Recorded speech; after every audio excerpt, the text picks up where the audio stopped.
এই জন্য হজ হলো ইসলামের পঞ্চম স্তম্ভ। কুরবানি, এই হজের সঙ্গেই সম্পর্ক রয়েছে কুরবানির।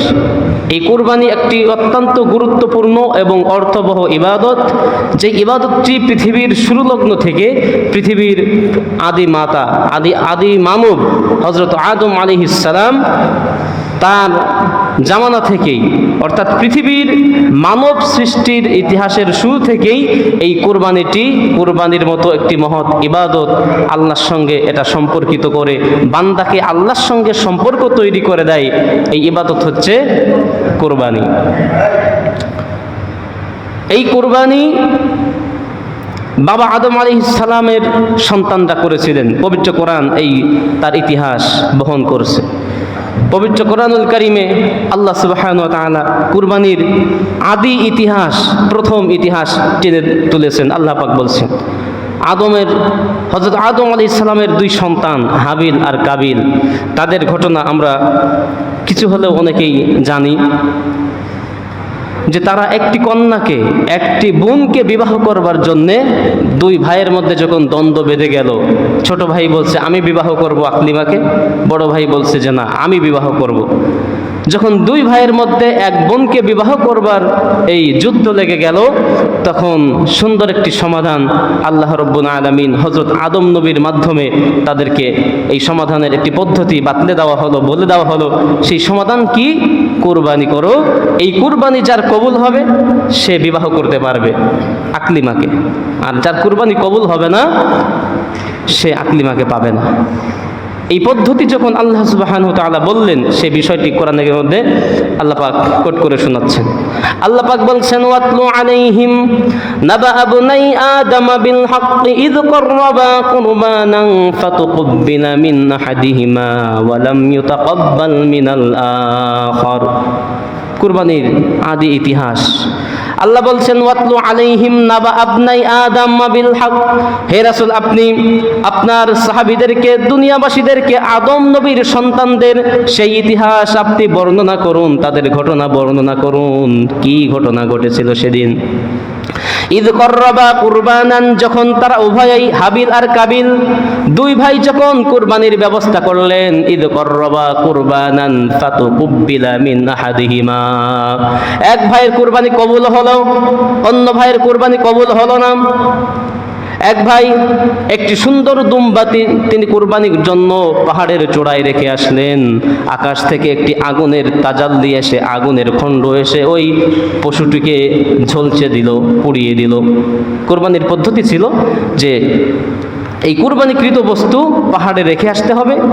যদি আসমান থেকে বা গায়েব থেকে কোন আগুন এসে সেই পশুটিকে ঝলসে দেয়, পুড়িয়ে দেয়, বুঝতে হবে তার কুরবানিটি কবুল হয়েছে। আর যদি যে ব্যক্তির কুরবানিটি অক্ষত থাকবে, আগুন এসে পুড়িয়ে দেয় নাই, তার কুরবানি কবুল হলো না বলেই বিবেচিত হবে। হলোও তাই এক ভাইয়ের কুরবানি, হাবিলের কুরবানি আগুন এসে তাকে ঝলসে দিল। কিন্তু কাবিলের কুরবানি, সে কৃষি কাজ করত, সে কিছু আপনার শাক সবজি তরিতরকারি এগুলি সে আপনার পাহাড়ের উপরে রেখে আসলো। তারা দেখতে পেল যে পশুটিকে আগুন এসে ঝলসে দিয়েছে, কিন্তু এই যে শাক সবজি রয়েছে সেগুলি অক্ষত থাকলো, অর্থাৎ সেটা কবুল হয় নাই। তো এভাবে করে হাবিল আর কাবিলের কোরবানির কথা আল্লাহ রাব্বুল আলামিন কোরআনে কারীমের মধ্যে দিয়েছেন, যে এভাবে পৃথিবীর আদি মানব হযরত আদম নবীর জীবন থেকেই এই কোরবানির ধারা এটি অব্যাহত রয়েছে। হাবিল আর কাবিল তারা কোরবানি করেছিলেন। এই কুরবানি কবুল হওয়ার ব্যাপারে মূলনীতি কি ছিল দেখেন। কুরবানি আপনারাও তো করবেন, আমরাও তো করব। কুরবানি কবুল হওয়ার যে মূলনীতি সেটি হচ্ছে তাকওয়া। যদি আপনার মধ্যে তাকওয়া না থাকে, কুরবানি আপনি লক্ষ টাকা কেন কোটি টাকা দিয়েও কুরবানি করলে কুরবানি কবুল হবে না, যদি কুরবানিতে আপনার তাকওয়া না থাকে। দেখেন এই ইতিহাসের মধ্যে, কোরআনের আয়াতের মধ্যে বলা হচ্ছে, ফাতুকবিলা মিন আহাদিহিমা ওয়া লাম ইউতাকাব্বাল মিনাল আখার ক্বালা লাআকতুলান্নাকা ক্বালা ইন্নামা ইয়াতাকাব্বালুল্লাহু মিনাল মুত্তাকিন। যখন ছোট ভাইয়ের কুরবানি কবুল হয়েছে, আর বড় ভাইটা কবুল হয় নাই, এখন বড় ভাই বলছে যে আমি তোকে হত্যা করব। তোর কুরবানি কবুল হলো, আমারটা হলো না, তাহলে তো তুই বিবাহ করার সুযোগ পেলি, আমি তো আর বিবাহ করতে পারলাম না, তোকে আমি হত্যা করে হলেও আমি আকলিমাকে বিবাহ করব। ছোট ভাই তখন উত্তর করছে, ভাই আমাকে হত্যা করে কোনো লাভ হবে না, কেননা কুরবানি তো সেই ব্যক্তির কুরবানি আল্লাহর কাছে কবুল হবে, ইন্নামা ইয়াতাকাব্বালুল্লাহু মিনাল মুত্তাকিন, যারা আল্লাহকে ভয় করে, আল্লাহকে খুশি করবার জন্য যারা কুরবানি করবে তাদের কুরবানি কেবল আল্লাহর কাছে কবুল হবে। সুবহানাল্লাহ। কারণ বড় ভাই যে কুরবানিটি করেছে তার মনের উদ্দেশ্যই ছিল যে আমার কুরবানি কবুল হবে আর আমি বিবাহ করার সুযোগ পাবো, আকলিমাকে বিবাহ করব। মানে ওর দুনিয়ার প্রতি লোভ ছিল, দুনিয়াদারি করবার জন্যে, দুনিয়ার আকাঙ্ক্ষা পূরণের জন্য ছিল তার কুরবানি। কিন্তু ছোট ভাই তার কুরবানি ছিল আল্লাহর রেজাবন্দি হাসিলের জন্য, আল্লাহকে খুশি করবার জন্য, যে আমি যে কুরবানি করলাম এটা যদি আল্লাহ কবুল করেন, আল্লাহ খুশি হন, সেটাই আমার জন্য বড়।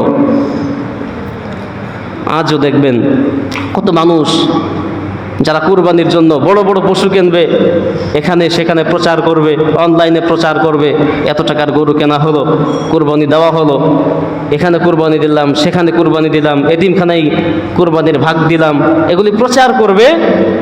বোঝাই যায় এক শ্রেণীর মানুষ, তাদের ইচ্ছাই হলো, আকাঙ্ক্ষাই হলো যে মানুষ জানুক সামনে নির্বাচন ইত্যাদি হাবিজাবি, আমি দিচ্ছি, আমি কুরবানি করছি, আমি জাকাত দিচ্ছি, আমি দান করছি, এগুলি মানুষ একটু জানুক, আমার ব্যাপারে একটু মানুষ বলুক যে অমুক দাতা এটা করেছে, সেটা করেছে, এটা দিয়েছে, সেটা দিয়েছে ইত্যাদি। তো এইরকমভাবে মানুষকে দেখাবার জন্যে, মানুষের কাছে পরিচিতি পাওয়ার জন্য যদি কেউ কোরবানি করে, মানুষের কাছে দাতা সাজার জন্য যদি কেউ কোরবানি করে, তার কোরবানি কবুল হবে না। আল্লাহ রাব্বুল আলামিন বলছেন, ইন্নামা ইয়াতাকাব্বালুল্লাহু মিনাল মুত্তাকিন, কেবলমাত্র কোরবানি তাদেরটাই কবুল হবে যাদের অন্তরের মধ্যে তাকওয়া আছে, যাদের ভেতরে আল্লাহ প্রীতি আছে, আল্লাহর ভয় আছে, এই সকল ব্যক্তিদের কোরবানি কবুল হবে। আপনি কোরবানি করবেন 20,000 টাকা, এখন যদি সর্বনিম্নও কেউ একটা কোরবানি দিতে চায় একটা ভাগী গরুতে, তার মোটামুটি 15,000 টাকার নিচেই হবে, হবে না। যদি হ্যাঁ একাকি একটা ছাগল খাসি দিতে চাই, এরপরও 7,000, 8,000, 10,000 টাকা নিচেই সম্ভব না। তো আপনি 10,000 টাকা দিয়ে একটা খাসি কিনে কোরবানি দিচ্ছেন, আপনার নিয়তের কারণে সম্পূর্ণ টাকাটাই গোশত খাওয়া ছাড়া আর কিছুই হলো না, একটা সওয়াবও আপনি পেলেন না। 20,000 টাকা দিয়ে একটা ভাগ নিয়েছেন, 30,000 টাকা দিয়ে একটা ভাগ নিয়েছেন, অথবা একটা আস্ত গরু কোরবানি দিচ্ছেন, কিন্তু আপনার নিয়তের কারণে, আল্লাহ প্রীতি না থাকার কারণে, আল্লাহর ভয় এবং আল্লাহর কাছে কবুলিয়াতের আশা না থাকার কারণে আপনার কোরবানিটি বাতিল হয়ে গেল, শুধু গোশত খাওয়াই হচ্ছে। তো এই জন্য যখন ভাগ নেবেন, আপনি কার সঙ্গে ভাগে নিচ্ছেন এটা অবশ্যই আপনাকে আগে থেকে চিন্তা ভাবনা করে দেখতে হবে যে আপনি কার সঙ্গে ভাগ নিচ্ছেন। সে সুদখোর না তো, সে বেনামাজি না তো, সে ঘুষখোর না তো, সে অন্যের সম্পত্তি বাজেয়াপ্ত, অন্যের সম্পত্তি জোরপূর্বক দখল করে এরকম মন মানসিকতার না তো। এরকম দেখে শুনে আপনি কোরবানির জন্য ভাগ নেবেন, না হলে 5 ভাগে কোরবানি করছেন, একজনের ভাগের টাকা যদি থাকে নাপাক, একজনের ভাগের টাকা যদি থাকে হারাম, সম্পূর্ণ যে ভাগীগুলো আছে সবার কোরবানি ধ্বংস হয়ে গেল। এখন আপনার যদি না জানা থাকে, আমরা 5 জন মিলে কোরবানি দিচ্ছি, আমার টাকা হচ্ছে নাজায়েজ টাকা, হারাম টাকা, আর 4 জনের, বাকি 4 জনের ভালো, কিন্তু আমার বিষয়টা মানুষ কেউ জানে না, না জানার কারণে যদি হয় তাহলে কোনো ক্ষতি হয়তো হবে না। কিন্তু জেনে শুনে, জেনে বুঝে আপনি কোনো সুদখোর, আপনি কোনো ঘুষখোর, জবরদখলকারী এবং বেনামাজির সঙ্গে কোরবানির ভাগ আপনি নিতে পারবেন না। এই জন্য এটা আর্থিক যেহেতু ইবাদত, এই ইবাদতটি আর্থিক এবং দৈহিক উভয়টি মিলে, উভয়টি সমন্বয়ে, শুধু টাকা দিলেই কোরবানি হচ্ছে তা কিন্তু নয়, আপনার হৃদয়ে আল্লাহ প্রীতি এবং আল্লাহর ভয় এটাও থাকতে হবে, সে আশা আপনাকে রাখতে হবে। তো এই কুরবানির ইতিহাস বাবা আদম আলাইহিস সালাম থেকে। কিন্তু আমরা যেই কুরবানি করি, এক এক নবীর জীবনে, এক এক নবীর জামানায় এক এক ধরনের কুরবানির পদ্ধতি ছিল। যেমন আদম নবীর পদ্ধতি কেমন ছিল, যে কুরবানির বস্তু পাহাড়ে রেখে আসতে হতো, সেটা যদি আগুন এসে ঝলসে দিত তাহলে বোঝা যেত যে তার কোরবানি কবুল হয়েছে। এটি ছিল সেই জামানার পদ্ধতি। কিন্তু উম্মতে মুহাম্মাদির কি পদ্ধতি এবং এই পদ্ধতিটি কোথা থেকে আসলো? উম্মতে মুহাম্মাদি অর্থাৎ আমরা যে কোরবানি করি এই কোরবানির পদ্ধতি মিল্লাতা আবিকুম ইব্রাহিম, ইব্রাহিম নবী আমাদের জাতির পিতা হযরত ইব্রাহিম আলাইহিস সালামের সুন্নাহ। ইব্রাহিম আলাইহিস সালাম কোন ইতিহাস গ্রন্থে লেখা হয়েছে তার বয়স 99 বছর, কোন বইয়ে লেখা হয়ে কোন কিতাবে আসছে 86 বছর বয়স। এই 86 বছর বয়স অথবা 99 বছর যাই হোক না কেন, এই 86 বছর বয়সে তিনি সন্তান লাভ করলেন। এই দীর্ঘ সময় এই যে যুবক বয়সে বিয়ে করেছেন, এই 86 পর্যন্ত কোনো সন্তানাদি হয় নাই। মনে খুব আশা, খুব আকাঙ্ক্ষা, যাহারে যদি একটা সন্তান হতো। আল্লাহর কাছে দোয়া করতে থাকলেন। 86 বছর বয়স হয়ে গেছে, এরপরেও তিনি মাহরুম হন নাই যে এত বয়স হয়ে গেছে এখন হয়তো আর সন্তান হবে না, সম্ভব না, এরকম মন মানসিকতাও তার ভেতরে জাগ্রত হয় নাই। 86 বছরের একজন বৃদ্ধ, এরপরেও মনে পূর্ণ উদ্যম রয়েছে, আশা রয়েছে, আকাঙ্ক্ষা রয়েছে আল্লাহর কাছে যে আল্লাহ আমাকে হয়তো সন্তান দিবেন। এই বুড়া মানুষটা হিসাব করেন 86 বছর বয়সে একজন মানুষের কি থাকে, একজন পুরুষের তো খুনখুনে বুড়া হয়ে যায়। তো তখন হয়তো তিনি খুনখুনে বুড়া হন নাই, কারণ সেটা অনেক আগের কথা। আমরা তো অল্প বয়সেই চুল পেকে যায়, দাড়ি পেকে যায়, আমাদের খাদ্যে ভেজাল, আমাদের অনিয়ম, এই জন্য। তো 86 বছর বয়স পর্যন্ত নবী ইব্রাহিম আলাইহিস সালাম আল্লাহর কাছে দোয়া করতে লাগলেন, রব্বি হাবলি মিনাস সালিহিন। সূরা সাফফাতের মধ্যে রব্বুল আলামিন বলছেন, ইব্রাহিম আলাইহিস সালাম আমার কাছে দোয়া করতে থাকলেন, রব্বি হাবলি মিনাস সালিহিন। ও আল্লাহ, আমার রব, আপনি আমাকে একজন নেক সন্তান দান করেন। শুধু সন্তান আমরা চাই, সন্তান দান করুন। আল্লাহ আমাকে একটা ছেলে দিন, ছেলে যদি হয় এবার বলি আমাকে একটা মেয়ে দিন। যার পর 2টা 3টা মেয়ে হচ্ছে, সে শুধু বলে আল্লাহ আমাকে একটা ছেলে সন্তান দান করেন। কিন্তু দোয়া করার একটা পদ্ধতিও রয়েছে, সেই পদ্ধতি নবী করীম সাল্লাল্লাহু আলাইহি সাল্লাম আমাদেরকে শিক্ষা দিয়ে গেছেন। সেটি হচ্ছে সৎ সন্তান চাওয়া, ছেলে হোক বা মেয়ে হোক। আমরা তো মেয়ে হলে এরপরে ছেলে চাই, ছেলে যদি 2টা 3টা পেয়ে যায় এরপরে মেয়ের আশা করি, আল্লাহ একটা মেয়ে দেন, একটা মেয়ে দেন। কিন্তু না, আপনি চাইবেন কি? সৎ একটা সন্তান, নেককার সন্তান। ইব্রাহিম নবী এই বুড়া মানুষ আল্লাহর কাছে বলছেন, রব্বি হাবলি মিনাস সালিহিন, হে আল্লাহ, আপনার তরফ থেকে আপনি আমাকে একটা নেক সন্তান দান করেন। ছেলে সন্তান না, নেক সন্তান, হোক ছেলে অথবা মেয়ে। এভাবে ইব্রাহিম নবী যখন দোয়া করতে থাকলেন, 86 বছর বয়সের বৃদ্ধের দোয়া আল্লাহর কাছে মঞ্জুর হয়ে গেল, কবুল হয়ে গেল। আল্লাহ রাব্বুল আলামিন বললেন, আমি তাকে তখন সন্তানের ঘোষণা দিয়ে দিলাম, ফাবাশশারনাহু বিগুলামিন হালিম। আমি তাকে, সে নেক সন্তান চেয়েছিল, আমি তাকে একজন সহনশীল সন্তান, নেককার সন্তান তাকে দান করলাম, যার নাম রাখা হলো ইসমাঈল আলাইহিস সালাম। এই নেক সন্তান তাকে দান করা হলো, সহনশীল সন্তান দান করা হলো, বুদ্ধিমান সন্তান দান করা হলো। এই সন্তানের বয়স যখন কোনো ইতিহাস গ্রন্থে লেখা হচ্ছে 7 বছর, 9 বছর, কেউ বলেছেন 11 বছর। এই 7, 9 বা 11 বছর এই বয়স পর্যন্ত যখন ইসমাঈল আলাইহিস সালামের বয়স যখন গড়ালো, আল্লাহ রাব্বুল আলামিন ইব্রাহিম নবীকে তখন স্বপ্নে দেখালেন, ইব্রাহিম, তোমার সব থেকে প্রিয় বস্তুটি আমি আল্লাহর জন্য কোরবানি করো। নবী ইব্রাহিমের বোঝার আর বাকি রইল না যে আমি এই বৃদ্ধ মানুষ, 86 বছর বয়সে আমার সন্তান এসেছে, এই সন্তান ছাড়া দুনিয়ায় আমার আর কি আছে? এই বয়সে এসে আমার চাকরি বাকরি, জায়গা জমি, আমার নবুয়ত, আমার ক্ষমতা, কোনো কিছুই তো আমার কাছে এত দামি হবে না যত দামি আমার কলিজার টুকরা সন্তান। তিনি বুঝতে আর বাকি রইল না। তিনি কি করলেন? ইসমাঈলকে ডাকলেন, কাছে নিলেন, উরুর উপরে বসালেন, কপালে চুমু দিলেন, আদর করলেন, এরপরে বললেন, হে আমার বৎস। সেই ঘটনা আল্লাহ রাব্বুল আলামিন সূরা সাফফাতের মধ্যে বর্ণনা দিচ্ছেন যে সেই অবস্থাটা কেমন ছিল। আল্লাহ পাক বলছেন, فلما بلغ معه السعي قال يا بني إني أرى في المنام أني أذبحك فانظر ماذا ترى। ইব্রাহিম নবী সন্তানকে ডেকে উরুর উপরে বসালেন, চুমু দিলেন, আদর করলেন, সোহাগ দিলেন।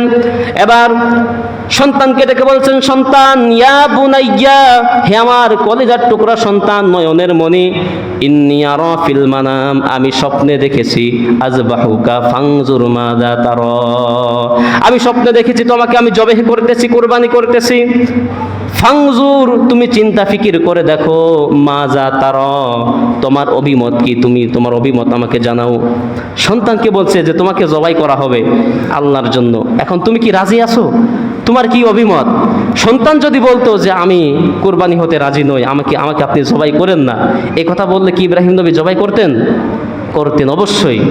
কারণ জবাইটা হবে কার জন্য? আল্লাহর জন্য। যদি সন্তান নিজের ইচ্ছাই স্বেচ্ছাই যদি তিনি কোরবানি হতে নাও চাইতেন, এরপরেও জোর করে হলেও ইব্রাহিম আলাইহিস সালাম তাকে জবাই করতেন, কোরবানি করতেন। তারপরেও তিনি একটু টেস্ট করে দেখছেন যে দেখি আমার রক্তের দৌড় কত দূর, আমার রক্তে যে ইসমাঈল আসলো, আল্লাহ পাক বলছেন যে নেক সন্তান আমাকে দান করেছেন, দেখি না আমার নেক সন্তানের দৌড় কত দূর, তার ইমানের পাওয়ার দেখি। এই ছোট্ট বালক কি বলছে? ইয়া আবাতি ইফআল মা তুমার, হে আমার পিতা, আপনার উপরে যে আদেশ হয়েছে, আপনি আল্লাহর পক্ষ থেকে যে আদিষ্ট হয়েছেন, আপনার কাজ আপনি সম্পাদন করুন। সুবহানাল্লাহ। আমাদের সন্তানদেরকে যদি বলা হতো রাতের বেলায় আমরা ঘুমিয়ে থাকলে আমাদেরকে জবাই করে দিত, ঠিক কি না? আমারে জবাই করবা, আমি টিকটক করি, আমি এটা করি সেটা করি, কত বন্ধু বান্ধব আছে, আমার এখন মরার সময় হয় নাই, যদি মরতেই হয় তাহলে তোমাকে মেরে ফেলি, ঘুমের বড়ি খাইয়ে এরপরে আমরাই কোরবানি হয়ে যেতাম। তার কারণ আমরা আমাদের সন্তানদেরকে সেই শিক্ষা দিতে পারছি না। কিভাবে সন্তান পিতামাতাকে ইজ্জত করবে, সম্মান করবে, মুরব্বীদের কিভাবে সম্মান করতে হয়, সম্মানী ব্যক্তিদেরকে কিভাবে সম্মান করতে হয়।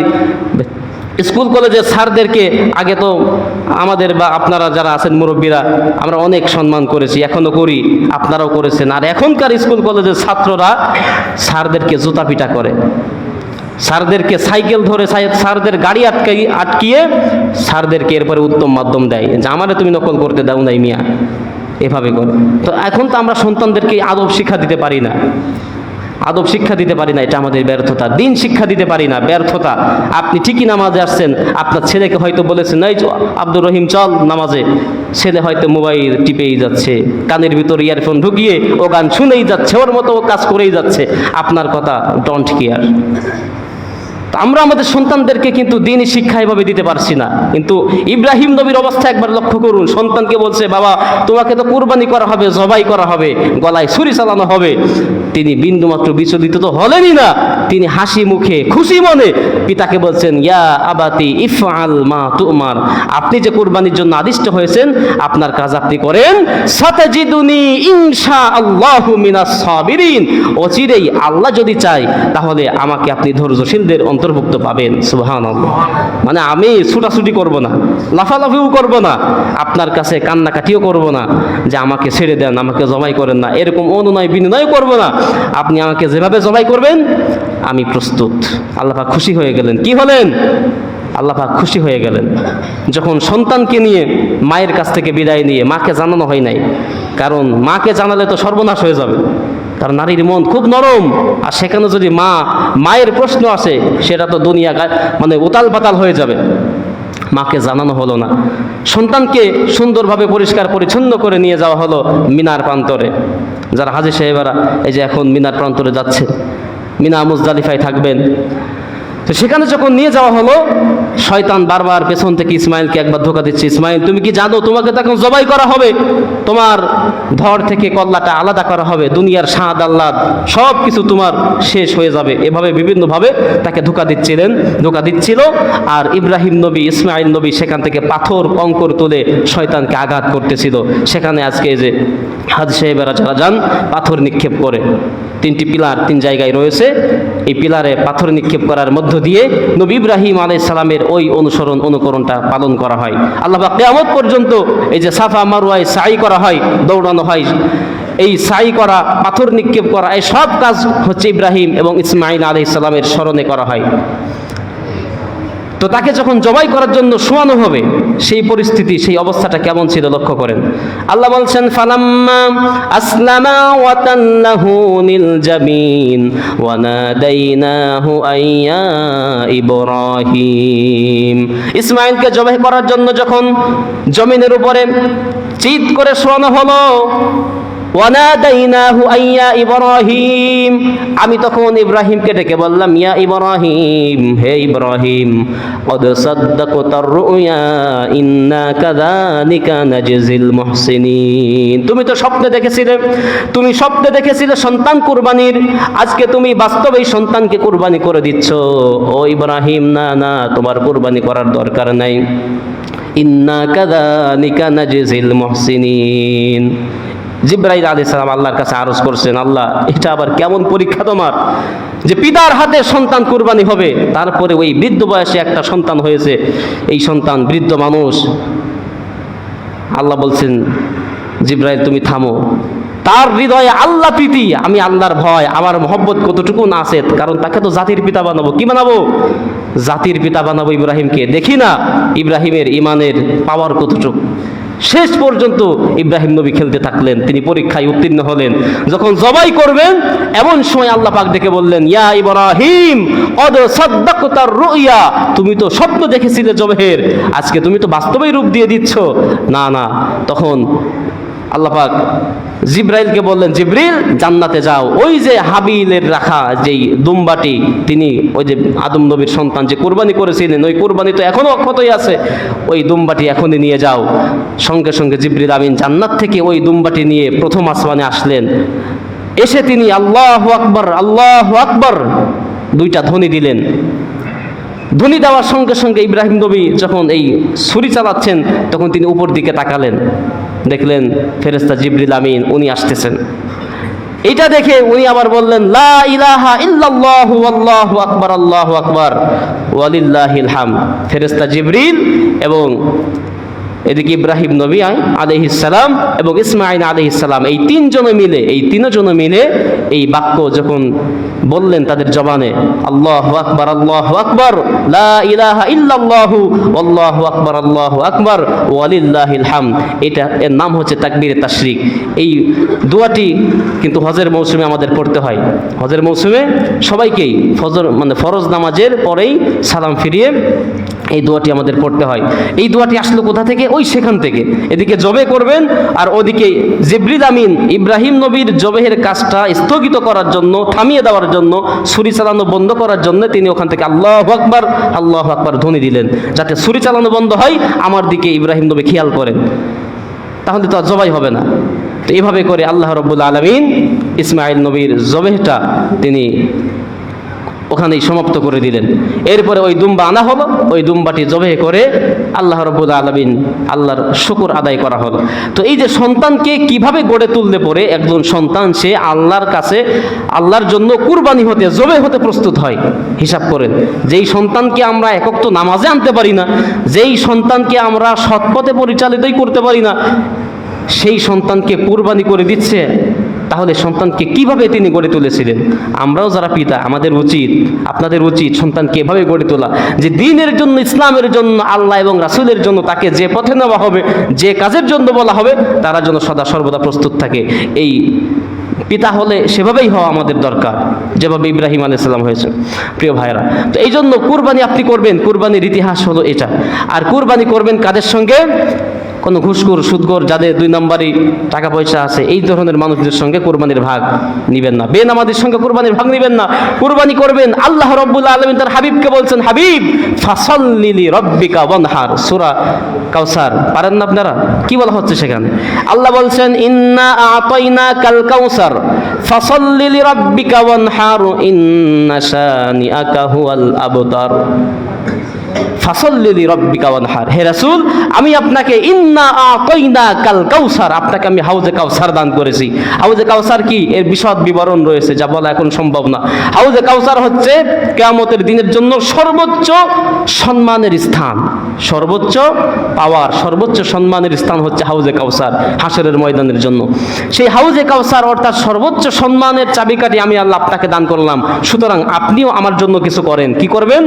ফাসাল্লি, আপনি নামাজ আদায় করুন, ওয়ানহার, এবং কুরবানি করুন। তাহলে দেখেন, নামাজের সঙ্গেই কিন্তু কুরবানির সম্পর্ক।